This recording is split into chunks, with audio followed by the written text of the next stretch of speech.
Hello and welcome to Future Squared. Stephen Hawking once said that intelligence is the ability to adapt to change, so let's adapt. My name is Steve Goveski, and each week I'll bring you conversations with preeminent thought leaders from a variety of fields to help you think in a multidisciplinary way, keep goals in your professional and personal life, and better navigate what is fast becoming a brave, new world.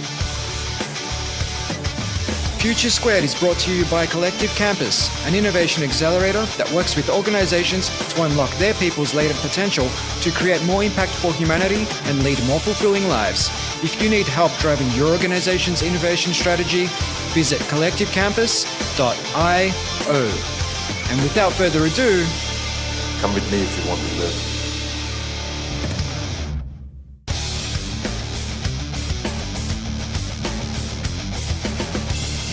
And then we can put structures around it through different creative exercises or even improv exercises as a way to generate ideas around it so that we can get around the paradox of choice, right? Or the analysis paralysis, or, in sales, right? When they say a confused mind says no.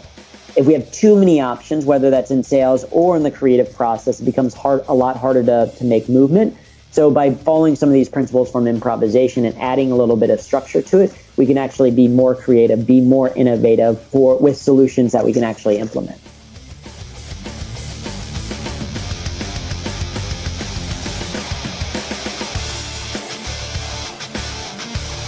welcome back to Future Squared for episode number 336 with Drew Tarvin. Andrew is obsessed with efficiency. In fact, that's why he goes by Drew Tarvin. It's more efficient. As the world's first humor engineer, he teaches people how to get better results while having more fun.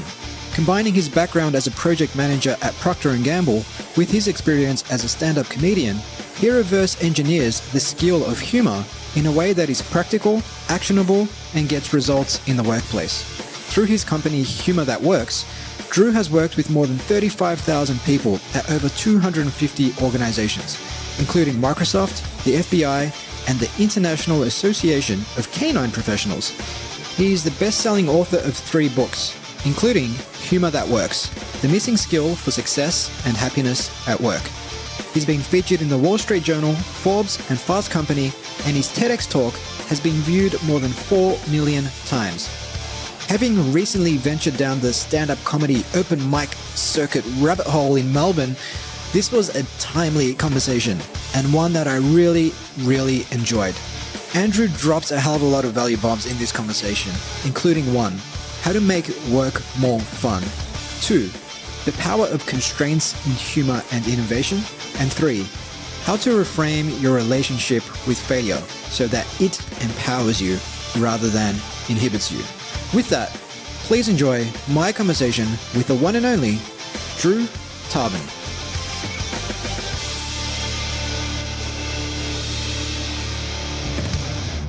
Welcome to the show, Andrew. Thank you for having me. It's good to be here. It's an absolute pleasure to have you on the program. As my audience will know, I recently went down the stand-up comedy rabbit hole, and it was a very daunting rabbit hole to go down, and one that, despite some of my challenges, was also very rewarding. So I'm really looking forward to today's conversation. But I did about half a dozen shows. From what I understand, Andrew, you've done over 500 shows. You've performed in front of more than 28,000 people in New York over a 10-year stretch. And today you essentially call yourself a humor engineer. But I'd love to take it back a bit. I mean, how did you get your start in comedy in the first place? Yeah, so I went to The Ohio State University here in the United States. Got a degree in computer science and engineering. And I know immediately you're like, yes, of course, the so funny degree, right? Yeah. And after I graduated, started working at Procter Gamble in the IT space. But while I was at university, my best friend wanted to start an improv comedy group. He needed people and basically forced me to join. And we had no idea what we were doing. We watched the program Whose Line Is It Anyway, which is short form improv, which just means that the improvisers on stage, they get a suggestion and they do a very specific short game. Yeah. So we watched that show and then just tried to repeat what we saw, right? We had no formal training in it. We had never learned anything about like yes and or how to build off of ideas or, not to block or even what some of the names of the games were called. but I fell in love with the work. I thought it was so much fun to make people laugh, because I am not the life of the party or class clown type person. And so to stand on stage and to be able to get people to laugh at things that I was talking about was really exciting. And that got me into then doing stand-up also in college or university, and then kind of carry forward from there. But the initial prompt was a friend of mine wanting to start a group and kind of basically forcing me to do it. Yeah, and I love what you said there about, not necessarily being the life of the party type of person, which I find a lot of high-performing sort of entrepreneurs, keynote speakers, and things of that persuasion tend to say the same thing. They say they tend to be quite introverted, but when they have a role to play, they just light up, and it's one of the most rewarding things that they do. Absolutely, yeah. That's what I tell groups as well, because I'm very much an introvert. If you're familiar with Myers-Briggs, I'm an INTJ, and that's what I tell. Like, I love what I do of speaking and working with groups, and even kind of the networking that sometimes goes away with that. But I also am very happy when I get to tell my audiences that I'm going to be happy when I don't have to see any of you later. Like, it definitely fit the introvert mold in terms of recharging on my own, and and I think there's a little bit of a reason for that. Of like, I know plenty of computer scientists and introverts who are drawn to comedy because as a stand-up comedian, you get to be talking kind of to the audience in this context, like you said. But also, you have to be a really strong observer to be a good comedian. You have to be able to notice the world around you. If you're not fully present and paying attention, if you're constantly the one trying to attract attention to you, you're not going to make the observations sometimes that make for good comedy. Yeah, and I think the same holds true also in entrepreneurship and product development as well. I mean, if you want to come up with that next, whether it's a breakthrough idea or whether it's an incremental improvement of some kind, you need to be really observant of what's happening in the marketplace as well as what customers want. Maybe it's improving the dynamics of your team, but unless you're actually really observant and asking people questions and doing a good job of listening, you're probably not going to be in a position to know what to do that's going to really drive that meaningful change.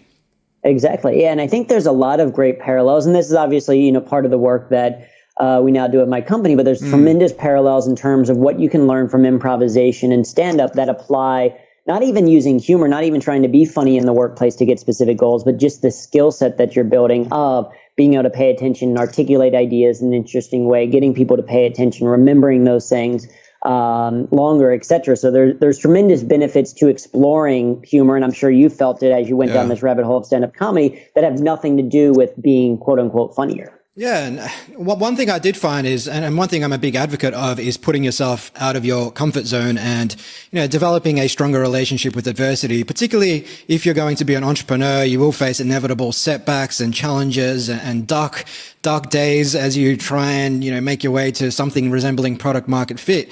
And doing something like stand up, getting up on stage night after night after night, potentially bombing night after night after night, but still getting back up again and again. It just makes you a lot more comfortable with adversity, and you're like, well, today sucks at work, but hey, it's nothing compared to how I bombed last night on that stage.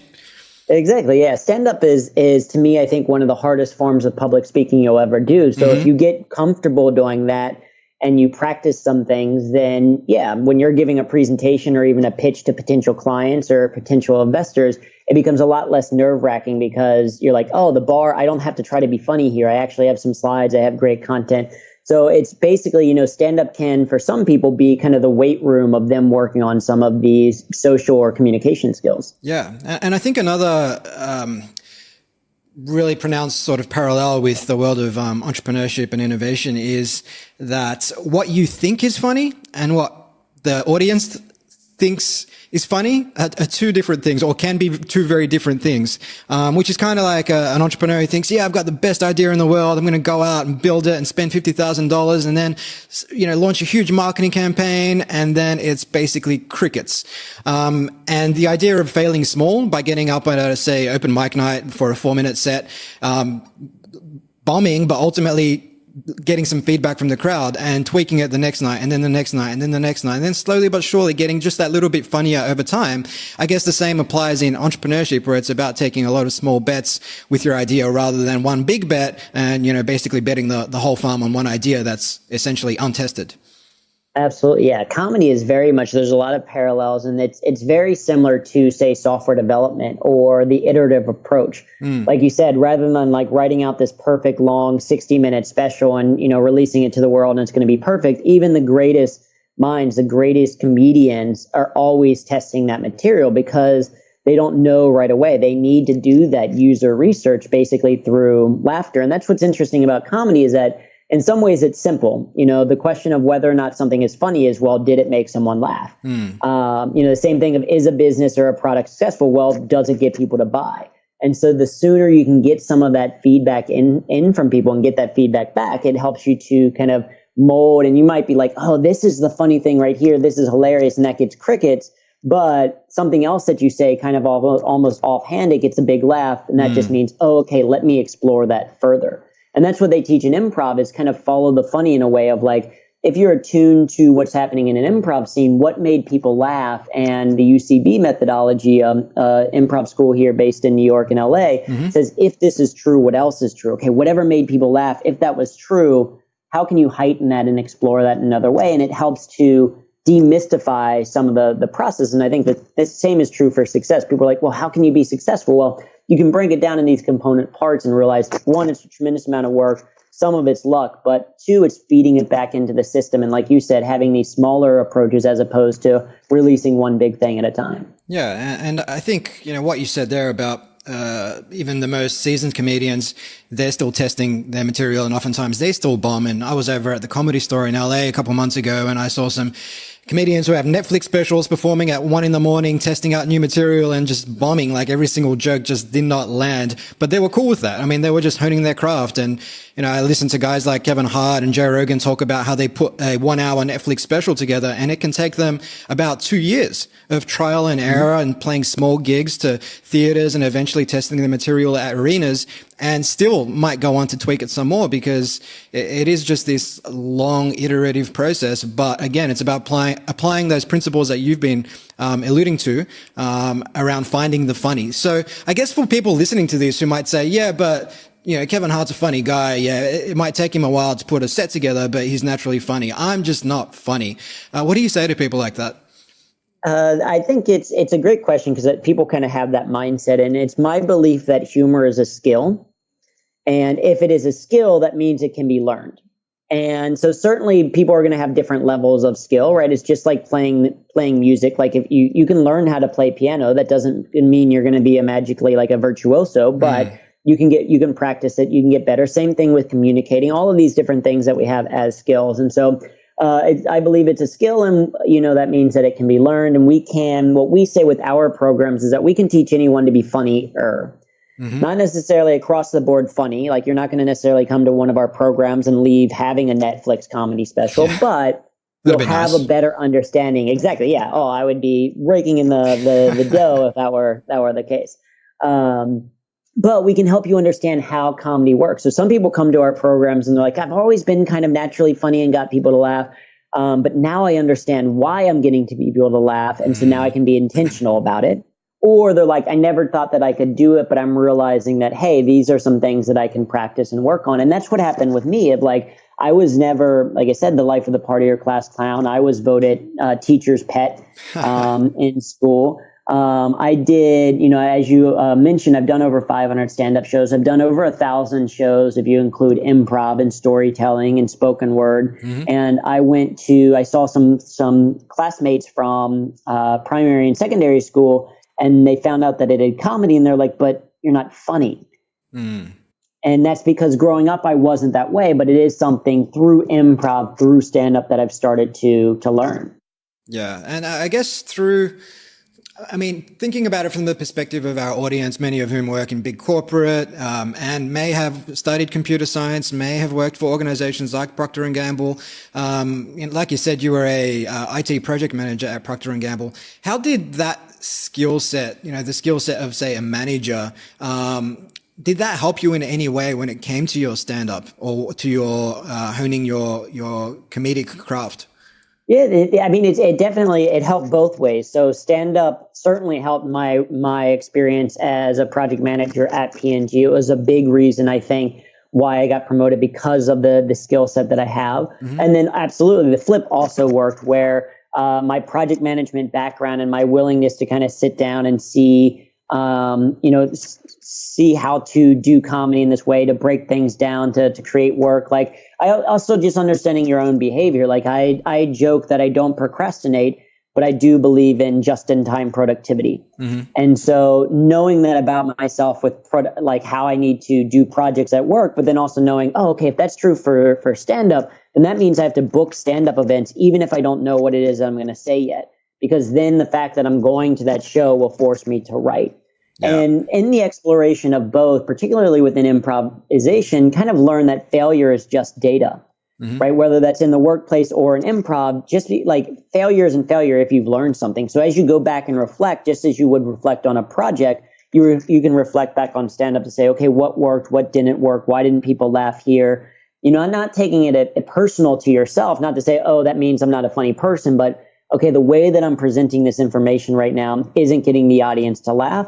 Why is that? How do I restructure that? How do I simplify the language or change the language so that I get the idea across that I think is funny to me in a way that does resonate with other people? And that's true whether it's comedy or, a project that you're presenting. Yeah. And I think that's such a key point, that failure is just data. And I think people do have like this innate fear of stand-up, of failure in all forms, because we don't want to be ostracized from the crowd, right? I guess that's evolutionary biology. We don't want to be ostracized from our tribe. And I know you actually had a conversation with a lion whisperer who said that what you do is scary.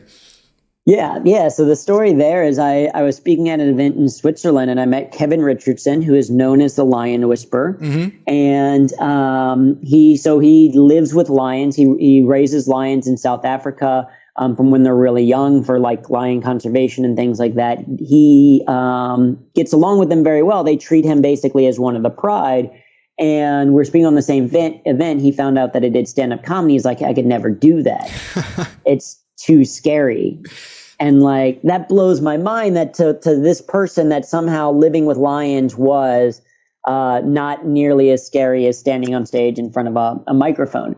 And a lot of times it really has to do with practice and repetition, right? If you have a driver's license, if you remember the first time you got in a car and drove a car, you're probably nervous. You're like, oh my God, this is such a huge piece of metal that I'm in control of. And, you got to check your mirrors and you're strapped in and your hands are on 10 and 2 and you're like paying super close attention.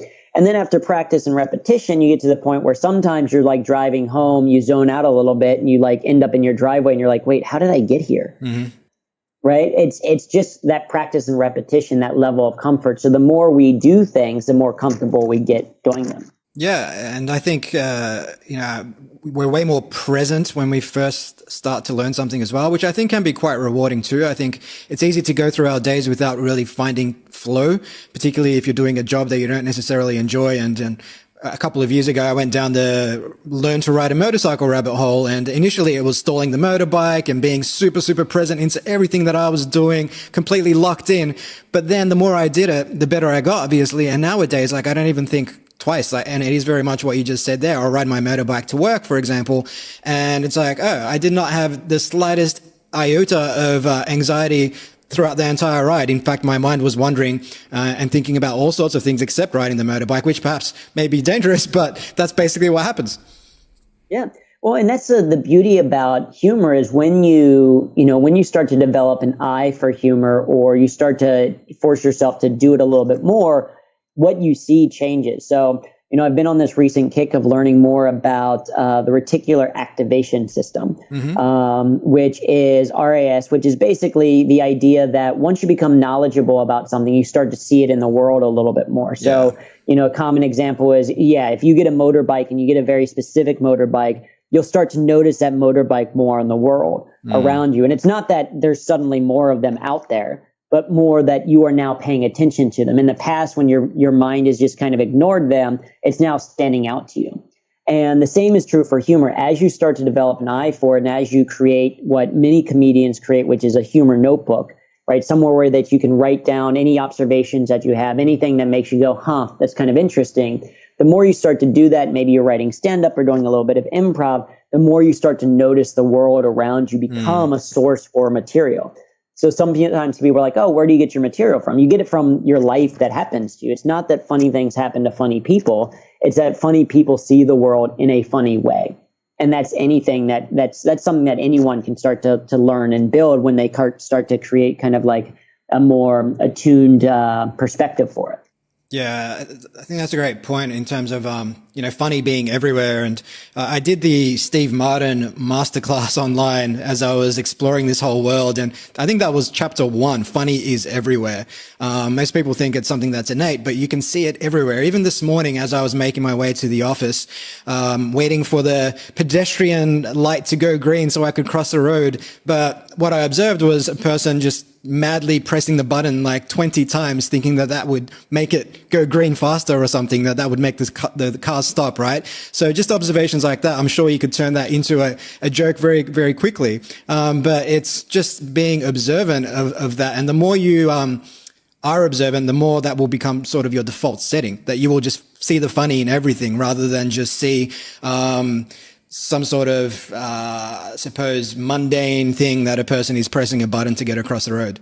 Yeah, absolutely. And that's the benefit of developing a humor habit. It's less about, just a single one-off thing that can help versus, developing a skill set for it. And that's why in our programs, there's some groups out there, and they're fantastic groups that companies will hire to say, okay, help us make our content funnier. Help us make our website funnier so people pay attention or they remember things longer or whatever. And that's fantastic. But for us, we would rather train the individuals how to build this skill themselves because then they can take it with them. It's kind of the play off of the teach a man to fish versus give a man to fish, right? I teach a man a joke and he'll laugh once.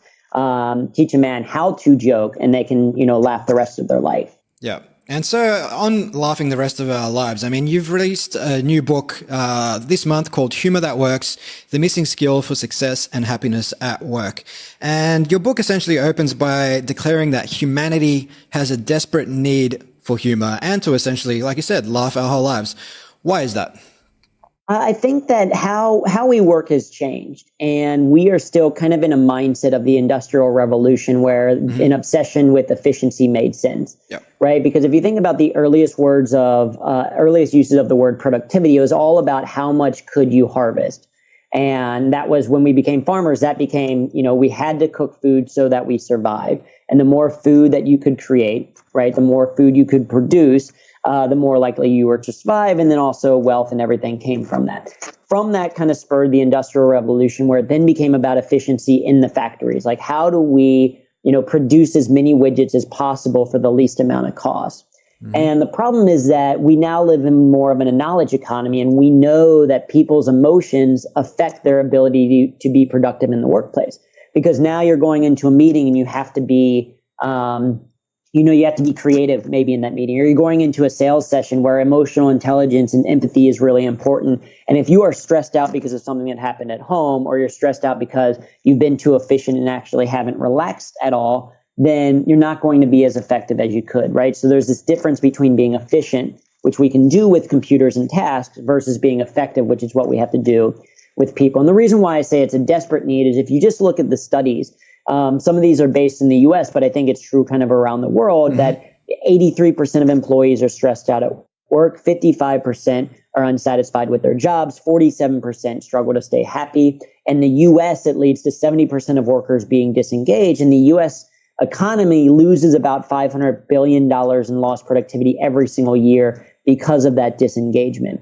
And so we can start to attribute like, okay, this isn't just, hey, everyone should enjoy their work because then it's more fun and we spend 90,000 hours there, but more that the current way of working isn't really working.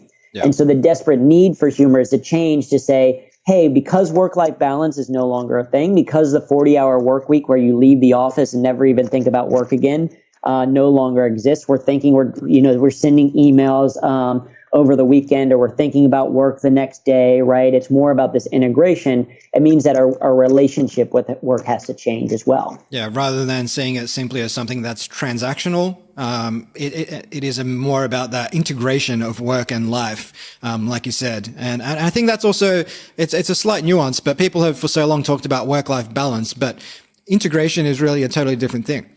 Yeah. Well, I mean, because you imagine that balance means that, oh, okay, well, if I spent 40 hours of work, that means that I get 40 hours of play, and that the level of emotion that I have because of that, it's even. And we know that, like, time management isn't it, right? Time management is great. It's important. It's part of the efficiency of getting things done, but it doesn't matter how much time you have if you don't have energy to do anything with that time. So you might say, oh, I only work 40 hours a week or only 60 hours a week, and there's 168 hours. Well, if that work drains you in such a way that by the time you show up at home, that you're no longer present for your family, that you're stressed out, that you're worn out, that you're irritable, that your blood pressure is up, that your muscles are tense, all that kind of stuff, it's not effective, right? So that balance isn't the key. And for me, even if it was about balance, the average person will work 90,000 hours in their lifetime. And to me, that is far too long, far too much of our own personal lives not to enjoy that process.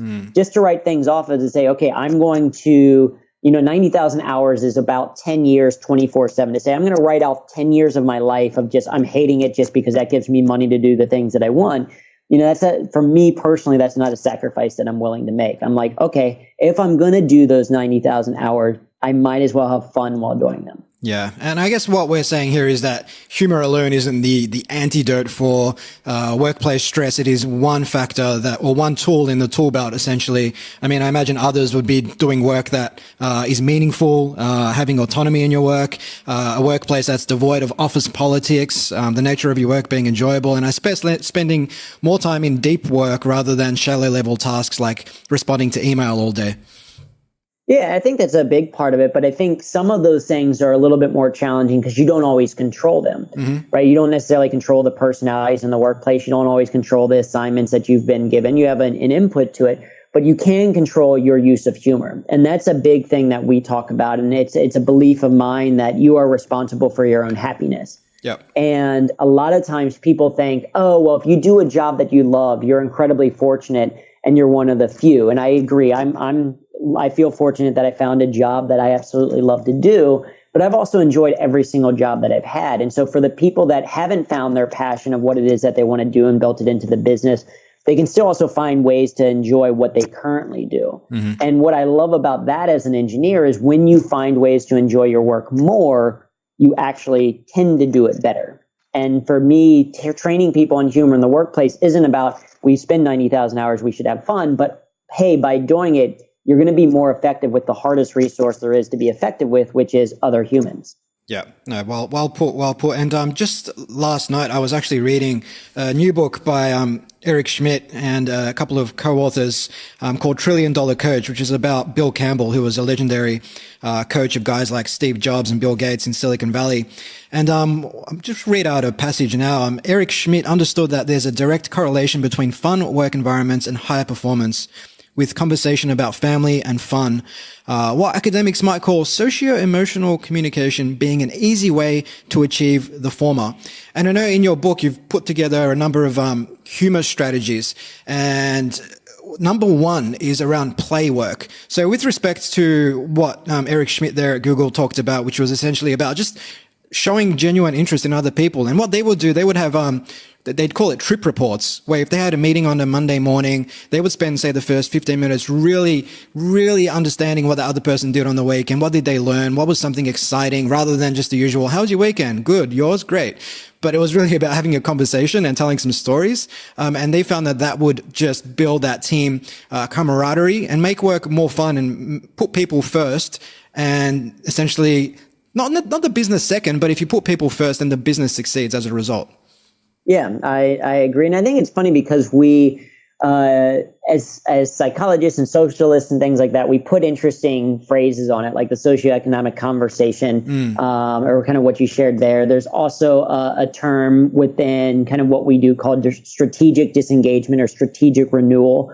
And that's just a fancy word for take a break, right? We have language around this of like, have fun at work, play your work, but sometimes we need to create corporate language around it so that people buy into it, that they sell it, right? Like creating psychological safety. With research done at Google, they found that psychological safety is the number one most important attribute for having an effective team in the workplace. And psychological safety, like you said, part of what is built by that is it's one, it's people feel like they can be their authentic self at work, that they don't have to put on a work face.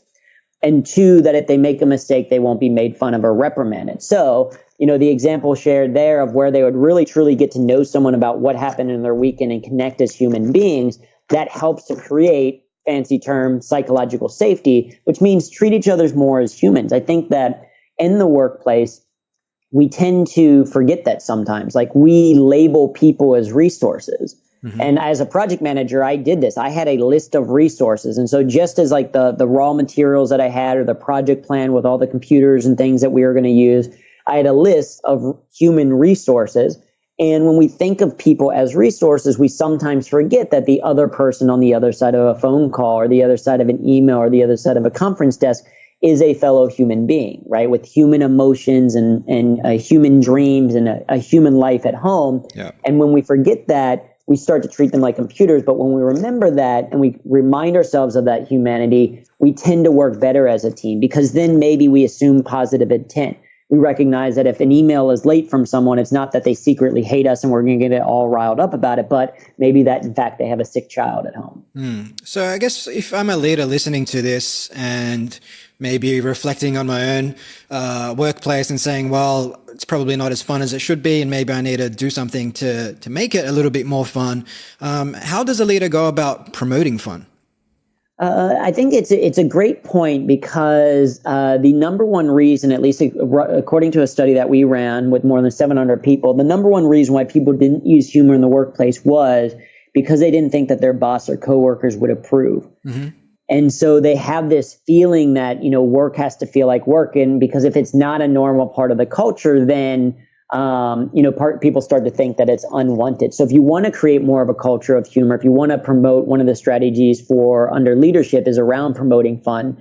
I think there's a couple of simple things that can be done. One, I think you can laugh more in the workplace, laugh more at jokes. And it doesn't necessarily have to be the funniest thing in the world, but laughter can be encouraging of other people. Like, there is no lifetime limited supply of laughter. So if you laugh at a not quite so funny joke, but something that kind of helped build someone's spirit, it doesn't mean that something really funny happens 2 days later and you don't get to laugh at it. Right. Yeah. So it's a free thing that you can give, or just to smile a little bit more and to kind of pull that out of people, to be like, hey, I really appreciated how you used some images in your presentation as a way to make it more engaging. Or I really like the story that you told that helps set up the stage for why we're selling this product. Or, complimenting people. In the past, with some companies, we've even helped them set up humor awards, where it's like, in addition to your normal recognition, have a little bit of fun with the awards and kind of call attention to some of the interesting things that people have done. Yeah. So it can be as simple as that. It can also be as like, share a TEDx talk about the value of humor, an article about it, or, that's part of the reason for the book is I wanted to write a book that people could then share out and be like, hey, this is an interesting idea. We want to implement this more. Here are some strategies of how to start. But I think simply start by laughing and smiling a little bit more, being a leader who uses humor themselves, because people often kind of follow what their leader is doing. And so if you're always serious all the time, then they feel like they always have to be. But if you include stories, if you joke a little bit, if you have a little bit of fun, people tend to follow suit as well. Yeah. It comes back to that leadership. One of the tenets of leadership, which is to lead by example. What people won't follow what you say, they'll follow what you do, essentially. And I guess something else you alluded to there was around referencing funny. So you might not need to come up with the jokes, but what you can do is essentially add, say, a slide to your presentation, which is maybe a Giphy of some kind that you found at giphy.com, and it's quite funny, and it's just going to, cut the tension a little bit and make it a little bit more human. It doesn't need to be some sort of transformational thing. You don't need to be Eddie Murphy and delirious when you're giving a keynote to the entire organization. Right. Yeah. You don't have to be the creator of humor to use humor in the workplace. And so I think one of the things to kind of help to articulate for some people is, because we did start talking about comedy, it's important to recognize that, at least for me, humor is more broad than comedy. So when we're talking about humor in the workplace, we're not necessarily talking about making the workplace funny so much as making it a little bit more fun. And so to your exact point, like, you can create a presentation, and I don't know why this always comes to mind, but I was talking with a friend about different ways to use humor. And it reminded me of this email that I got. I got a cold email from some person talking about selling something, and I never replied to it. Mm-hmm. And then a week later, I got an email with just a GIF. I don't know if you've ever seen the John Travolta meme from Pulp Fiction, but it's his character from Pulp Fiction, and he has his coat like next to him, and he's just kind of looking around. And so it's just kind of this specific pop culture reference, but the email that he sent as a follow-up was just that GIF. It was just like, and he didn't have to say any words. It was basically like, hey, where are you? Where's the response? It made me laugh, and it prompted a response from me. If he had sent another email, as many people do, of like, hey, was just hoping you saw my email, wondering if you had any questions. Like, of course, we saw the email. That's how email works. But by making me laugh, it prompted a response. Now, I didn't need what he was selling, but at least got me to respond to him to say, hey, thanks for the laugh. Didn't really need this, but, don't need this service, but I do appreciate you reaching out. It changed me probably being upset with this person to him making me smile. He didn't create it. He just used something that already exists. And that's a great way to incorporate humor in the workplace, is images from different places or stories, or send a YouTube video of a clip that you find funny that references something that, or build off of something that you've talked about with a potential client or someone that you've talked with. So it's a great strategy to be able to use, is to reference funny. Yeah, I actually used something similar in the sales space, where a prospect didn't respond to one of my emails, and then I sent a follow-up email, and the subject line said something along the lines of, you're harder to catch than ... And then it was just a Giphy of a kid at a baseball game with a hot dog in his mouth, and the ball comes at him, and he tries to catch the ball, and ultimately he drops it. And I basically said, then this ball. And I didn't even say this ball, just had the Giphy in there. And that prompted a response on the same day, because I guess it was just different. It's something people don't expect. It's quite a departure from the usual, hey, just touching base to see whether or not you had an opportunity to review the proposal I sent. It's just fun. It's just fun, and people appreciate it.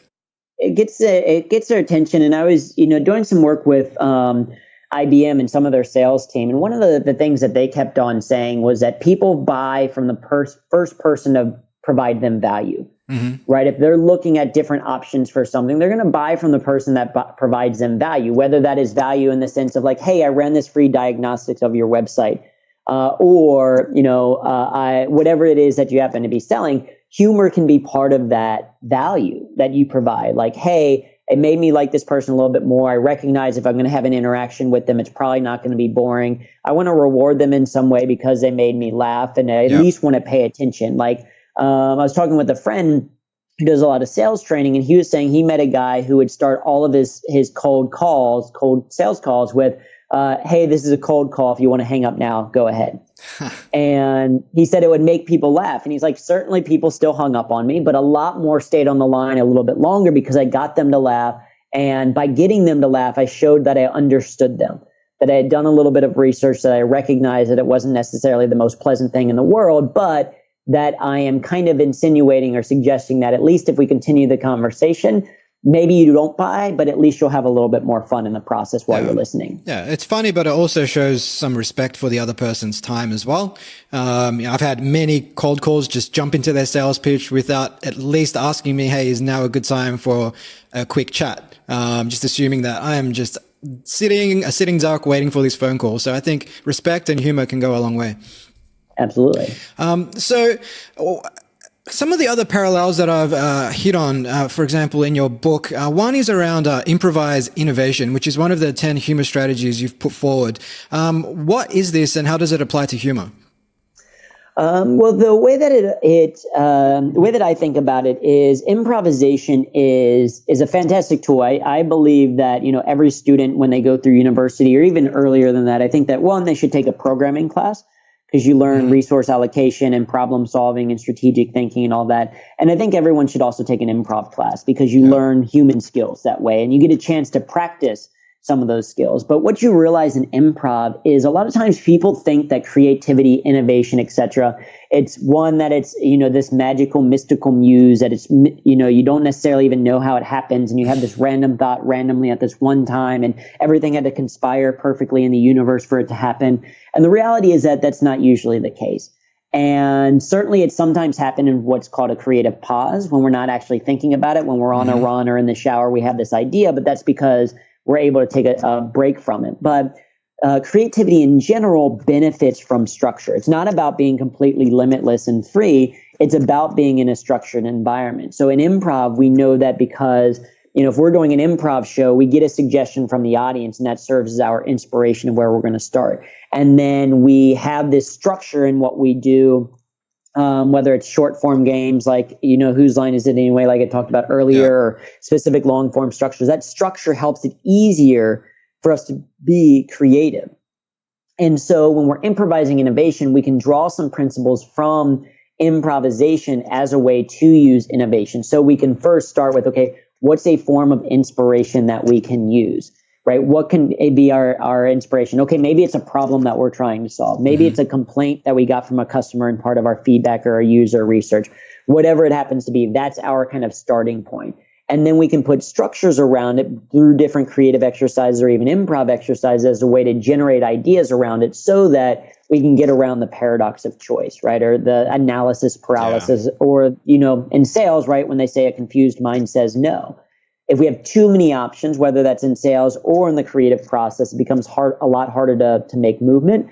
So by following some of these principles from improvisation and adding a little bit of structure to it, we can actually be more creative, be more innovative with solutions that we can actually implement. Yeah, I think constraints in particular are just so powerful. And having worked both in the corporate world at large consultancies as well as in the entrepreneurial domain, where you tend to have a lot of constraints by way of resources, whether that's financial resources or human resources. Oftentimes it does force you to come up with a, novel solution to a problem, whether that's a marketing problem or a sales problem, and just do things and seek out tools and novel strategies that you otherwise wouldn't, where you did have that capital, because you just throw a hell of a lot of money at solving the problem. And sometimes that would work and sometimes it wouldn't, but those constraints can help you become a hell of a lot more creative.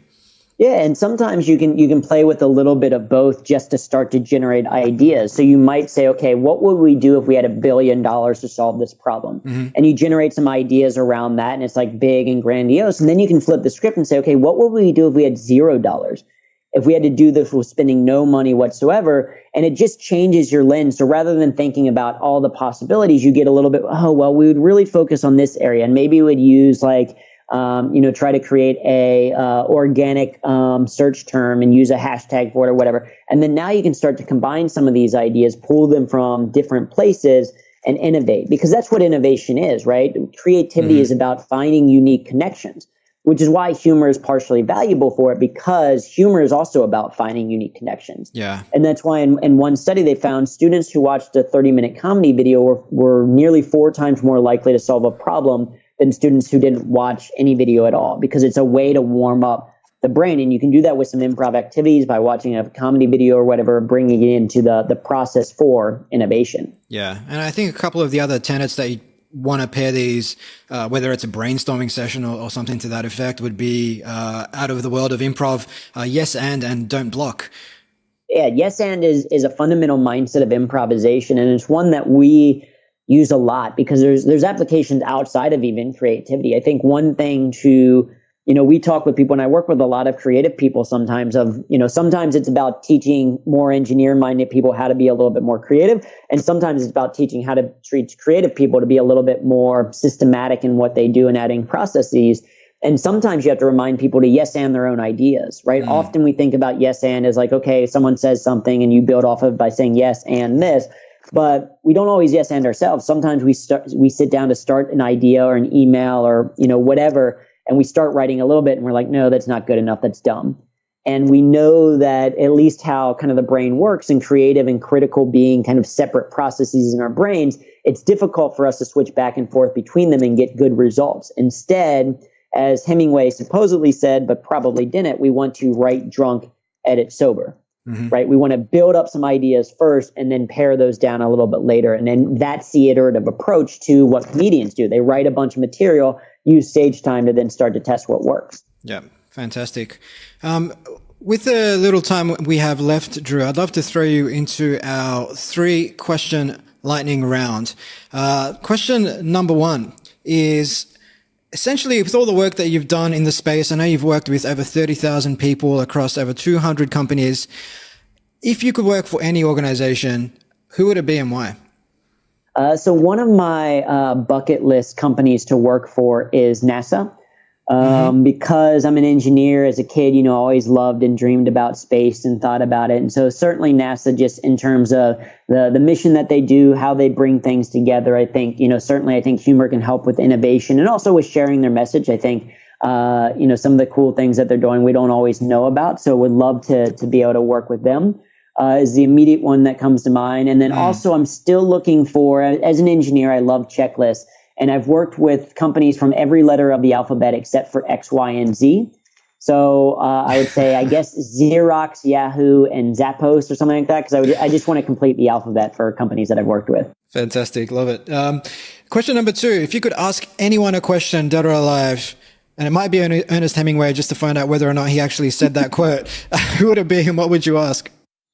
I would ask how and why, maybe more specifically, why Abraham Lincoln used humor. Because he's one, he's a big proponent of humor. There's fantastic stories about him using it. And it's pretty early on. Certainly there was no research at that time to say humor was valuable, that we could use it to relieve stress and everything like that. So I'd be curious about his thought process for using humor. Was he deliberate about it? Did he see the benefits and that's why he intentionally did it? Or was it just kind of part of his personality? So I'd love to learn a little bit more about that, and then maybe also warn him about not going to the theater. Yeah, love it. I think Abraham Lincoln is probably our most often cited response for that particular question. That's probably number 15. But lucky last. So with respect to your sort of daily approach to life, do you have any rituals and routines to help you essentially stay on top of your game and keep pumping out lots of content and writing books and working with all sorts of Fortune 500 companies? So I would say that yes and is a fundamental mindset, one that I live and breathe every day of and its many different applications. And so, you could say yes and certainly for a scene. Part of me is like, yes, you are going to work 90,000 hours in your lifetime and you might as well enjoy it. Yes and as a mindset says, oh, hey, this difficult thing happened to me. So since it's already happened and now I can turn it into a story. Right. Or yes, I have to do this commute and here's how I can make it more fun. So I think that's a big one. And then the other thing that, we encourage people to do that is also applicable for other people is 1 smile per hour, right? What's one thing that you can do kind of each hour of the day that brings a smile to your face or the face of someone else? And me thinking in that mindset helps me find interesting ways to incorporate humor. Because, I'm like, all right, over the next hour, I'm mostly just driving in this car because I have a long commute out to this event that I'm doing. What can I do that brings a smile to my face? Oh, I can rock out to some music, or I can, start to brainstorm some puns that I'm going to post to Twitter later. It's just a helpful habit that keeps me kind of mindful of looking for humor in the world around me. Yep, absolutely. Love it. So our audience can find out more about you over at andrewtarvin.com. They can connect with you on Twitter at Drew Tarvin. Of course, they can pick up and should pick up a copy of the book Humor That Works on Amazon.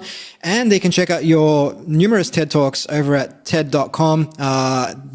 One of your talks, I believe it was The Skill of Humor, has over 4 million views so far. And that's just on YouTube. It doesn't even include the TED site. So I definitely recommend checking those talks out so you can learn a little story about Andrew's grandmother and texting, which I found really, really funny. So, Andrew, this has been an absolute delight. Is there anything else you'd like to leave our listeners with? Well, I'd say 2 things. One, for a little bit more, I also have a website called humorthatworks.com. That's the American spelling of the word humor, so only one U. But that's all meant to be resources for people. So if people are interested in using humor in the workplace and want some resources on how to get started, they can go to humorthatworks.com and find some there. Certainly do connect with me and reach out. Always happy to answer questions for people. I'm passionate about what I do. So anytime anyone's interested, like, hey, I'm interested in kind of adding humor, then I will do it. And the last thing that I'll say is just kind of a reminder of what I shared a little bit before, is that humor is a choice, right? You choose every single day how you're going to do your work. So my suggestion is, why not choose to have a little bit more fun and also get better results at the same time? Find ways to, with that 1 smile per hour, or keeping a humor notebook, or practicing yes and a little bit more, whatever it is, referencing funny like we talked about, just sharing videos or images or things like that with people. You choose, and you can start as small as you need to, but make that choice and you'll get better results and have more fun while doing it. Perfect. Well, thank you so much. And I hope you enjoy the remaining smiles per hour for the rest of your evening over in sunny New York City. Thank you so much, Andrew. Absolutely. Thank you. Hi guys, Steve again. I hope you enjoyed this episode. If you'd like to receive a weekly email from me, complete with reflections, books I've been reading, words of wisdom, and access to blogs, ebooks, and more that I'm publishing on a regular basis, just leave your details at futuresquared.xyz/subscribe and you'll receive the very next one. If you're picking up what I'm putting down, take a minute to like, share, or subscribe on Apple Podcasts, Google Play, Spotify, or wherever you get your podcasts. It goes a long way to giving the podcast the exposure it needs so I can continue bringing you guests and conversations of the highest caliber. You can catch me on Twitter at Steve Gliveski and on Instagram at TheSteveGliveski. Until next time. Hasta la vista, baby.